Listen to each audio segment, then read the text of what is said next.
Tu veux réussir ton intégration au Canada? Alors je partage avec toi 5 clés essentielles pour maximiser ton succès. La première est de loin ma préférée, mais la 5e, c'est la base. Si tu la loupes, tu as pris un mauvais départ.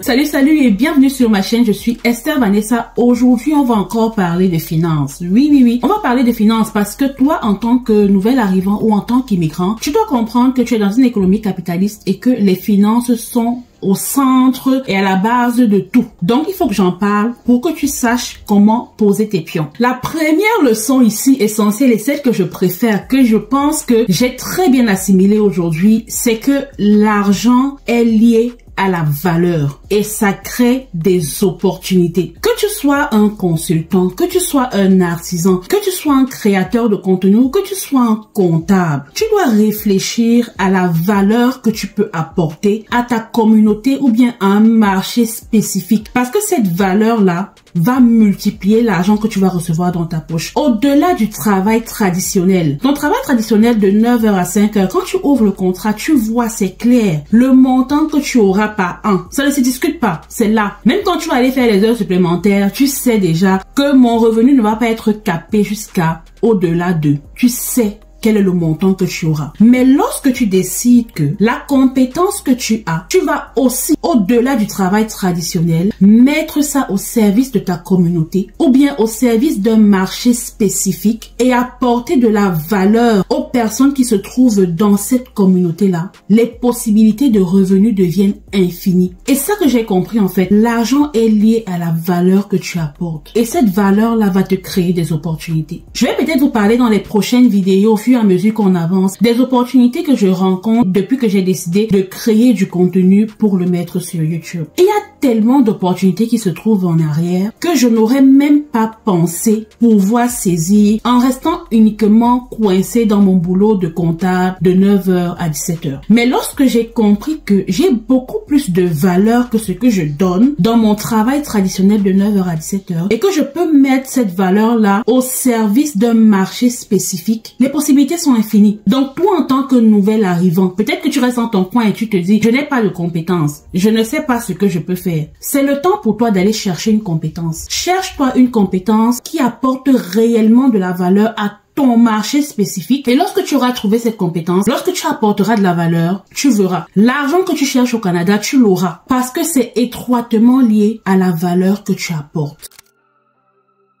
La deuxième leçon ici, c'est que tu dois avoir ton propre point de vue financier et tu dois rester stratégique. Pourquoi je dis rester stratégique? Sûrement quand tu arrives comme nouvel arrivant, tu tombes dans une communauté ou au milieu des gens qui pensent, qui réfléchissent et qui agissent d'une certaine manière. Lorsque tu arrivais, tu te disais non, moi, mon ambition, c'est de finir maire dans ma ville. Mais tu arrives au milieu des gens qui sont salariés et qui ne voient pas la vie dans ce sens-là. Qui se disent non, moi je suis déjà arrivé au Canada donc c'est bon, j'ai PSC. Je peux pas aller au-delà de ça. Toi, ce que tu dois faire, c'est garder ton point de vue financier et de rester stratégique. Peut-être tu auras peur de te dire que non, si je rame à contre-courant, je vais aller me cogner la tête sur quelque chose. Mais non, tu as déjà pris le risque de laisser ton pays d'origine et de venir t'installer au Canada en pensant que tout était possible. Et c'est vrai, tout est possible si toi tu veux que ce soit possible. Donc ne va pas dans le même sens que les autres et te dire que bon, à la fin du mois, le maximum que je puisse faire, c'est 3000 $. Je peux pas aller au-delà de 3000 $. D'abord même que ceux qui sont ici, beaucoup travaillent au minimum salarial et le minimum c'est 15 $ de l'heure. Donc si j'ai même déjà 17 $ de l'heure, ça veut dire que j'ai beaucoup fait. Je peux pas aller travailler pour 45 $ de l'heure. Qui va me recruter? Est-ce que je suis canadienne? Non, je viens seulement d'arriver. Ce sont des pensées limitantes qui vont faire en sorte que tu vas rester dans ce 17 $ de l'heure pendant longtemps au Canada jusqu'à ce que tu te rends compte que hey, j'étais dans le noir.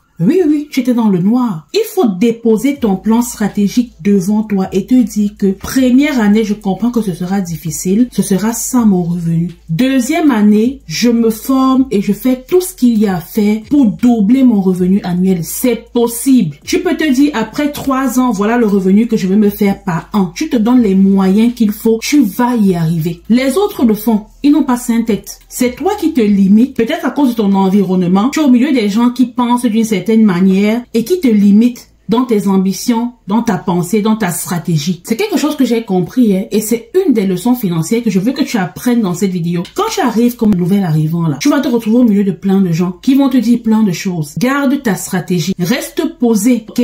Ne te mélange pas. La troisième leçon que je veux partager avec toi ici est essentielle. Sois adaptable comme l'eau. C'est-à-dire que si on te prend, on te dépose dans un verre, tu prends la forme du verre. Si on te verse par terre, tu prends la forme de la terre. Ok? Donc si jamais dans ton parcours en tant que nouvel arrivant, tu tombes sur une opportunité qui te plaît, ou tu penses à une carrière qui te plaît, tu te rends compte que le seul frein pour toi d'accéder à cette carrière-là, c'est l'anglais. Va apprendre l'anglais. Prends le temps de maîtriser l'anglais. Sois adaptable. C'est pas parce que tu es arrivé au Canada, tu es resté au Québec, que tu te dis que tu es en Europe ici. Tu es en Amérique. Et en Amérique, on parle anglais. C'est un principe qui doit entrer dans ta tête. Au Québec, on parle français, mais en Amérique, on parle anglais. Et les opportunités que tu as au Québec ne sont pas toutes les opportunités que tu vas trouver en Amérique. Non, non, non. Il y a tellement d'opportunités ailleurs que tu pourras seulement saisir si tu arrives à parler anglais. Donc, sois adaptable. Ne reste pas dans ton confort à te dire non, moi vraiment, je vais me limiter à ça. Si j'ai trouvé mon petit boulot au gouvernement, je parle mon petit français, c'est bon, je cherche pas plus. Dans ce cas, ça veut dire que tes ambitions ne sont pas aussi élevées. Parce que si réellement tu es venu au Canada pour pouvoir réussir un projet que tu avais, tu dois être adaptable. Tu dois être modulable. Tu te dis que je veux avoir une carrière de tel. Je veux travailler dans tel domaine. Mais pour travailler dans ce domaine-là, ça prend que j'aille prendre telle compétence. Fais le sacrifice d'aller t'inscrire à l'école et de prendre la compétence. Ça prend que je sache parler anglais. Fais le sacrifice d'apprendre à parler anglais. Parle anglais et saisis ton opportunité. C'est ça la troisième leçon que je vais partager avec toi ici. Donc si tu n'as pas beaucoup d'argent, le peu d'argent que tu as, mets-le en investissement dans ta compétence. Cette compétence-là qui va te permettre d'avoir plus d'argent demain. Ne mets pas le peu d'argent que tu as dans la voiture, dans le dernier téléphone, dans les achats inutiles qui ne produisent rien et qui contribuent seulement à t'appauvrir. Ne mets pas le petit argent que tu as dans des achats inutiles qui ne t'apportent rien et qui contribuent uniquement à t'appauvrir. Mets cet argent-là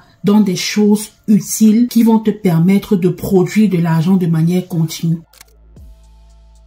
La quatrième leçon ici, c'est que tu dois apprendre les bases de la fiscalité canadienne. Tu dois savoir économiser davantage. Il faut apprendre les bases. Tu n'as pas une formation de comptable, c'est normal, c'est vrai, mais lorsque tu arrives dans une économie comme celle-ci, qui t'exige de comprendre un minimum en ce qui concerne les finances, tu dois au moins ouvrir ton cerveau à comprendre ce que c'est que le CELI, à comprendre comment est-ce que l'argent fonctionne dans ton compte bancaire. Quels sont les frais qu'on te prélève?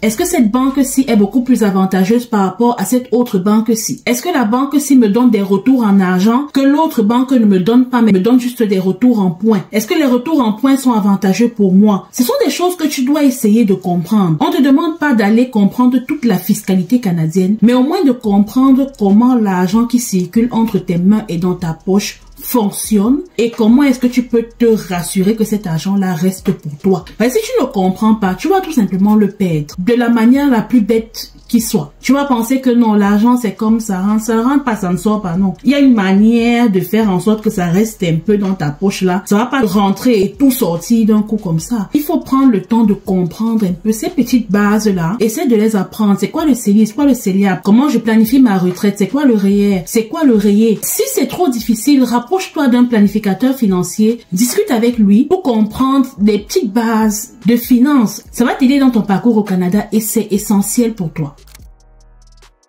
La cinquième leçon qui est la base de tout, c'est que tu dois commencer à travailler ta cote de crédit et gérer ton score de crédit dès le départ. Dès le premier jour que tu mets le pied au Canada, même si tu as une aversion pour les dettes, fais quand même l'effort de travailler ta cote de crédit. Parce que tu ne sais jamais ce qu'une bonne cote de crédit peut te donner comme opportunité demain. Supposons que tu es quelqu'un qui aime investir et tu te dis qu'ok, dans un avenir un peu lointain, moi j'aimerais investir dans mon pays. Par exemple, est-ce que tu sais que le fait que tu aies une bonne cote de crédit, donne cette confiance-là au banquier de mettre à ta disposition ce qu'on appelle une marge de crédit. La marge de crédit, c'est un montant que la banque met dans ton compte et dit: mon gars, toi tu es un bon payeur, je n'ai pas peur de mettre l'argent à ta disposition. Fais ce que tu veux de ça, je sais que tu vas me rembourser. Ça, c'est une confiance que la banque te fait, qui peut t'aider à démarrer un business comme ça. Tu te lèves un matin, tu te dis: j'ai 30 000 $ dans mon compte bancaire, je vais ouvrir une entreprise dans mon pays d'origine. Tu sais que l'entreprise va tourner, tu as bien travaillé ton plan business model clair, tu lances ton entreprise et tu rembourses ta marge de crédit continuellement. Mais pour que la banque te donne cette marge de crédit-là, il faut que tu aies un bon crédit. Il faut que tu sois un bon payeur. Et être un bon payeur ne demande pas d'avoir 50 cartes de crédit. Non, non, non. Tu peux avoir une seule carte de crédit. Tu te concentres dessus. Je paye, je rembourse. Je paye, je rembourse. Sur une seule carte de crédit, tu te bâtis une bonne cote de crédit. Seulement sur ça, la banque va te faire confiance. Si elle se rend compte que tu as une seule carte de crédit pendant 1 an et que tu rembourses bien, tu seras très étonné de voir qu'elle va t'appeler. Est-ce que tu veux une deuxième carte de crédit? Est-ce que je peux te donner ça? Est-ce que je peux te donner ci? Parce qu'il faut que tu t'endettes. Il faut que tu t'endettes. C'est dessus qu'on mange. Tu comprends un peu comment ça marche. Donc, dès le départ, dès que tu mets le pied, pense déjà à travailler ta cote de crédit parce que demain, ça va t'aider. Le levier que le crédit donne au Canada, c'est un super grand levier. Dans ton pays d'origine, pour que la banque te prête de l'argent pour investir dans un business, c'était compliqué. Au Canada, ce qu'ils te demandent, c'est d'être un bon payeur, d'être une personne honnête, d'être une personne fiable. Si tu peux démontrer que tu es ce type de personne-là, tu vas bénéficier d'un crédit qui va te donner un levier d'investissement pas possible. C'est pour ça que moi je dis que c'est la base dans tout. Donc dès que tu arrives en tant que nouvel immigrant, fais ça, ok? Et applique ces 5 leçons-là parce que ça va te catapulter et ça va te permettre d'arriver à un niveau de succès que tu n'aurais jamais pu imaginer si tu le fais et si tu le fais de manière assidue. On va s'arrêter là pour cette vidéo et on va se retrouver dans la prochaine vidéo. Bye!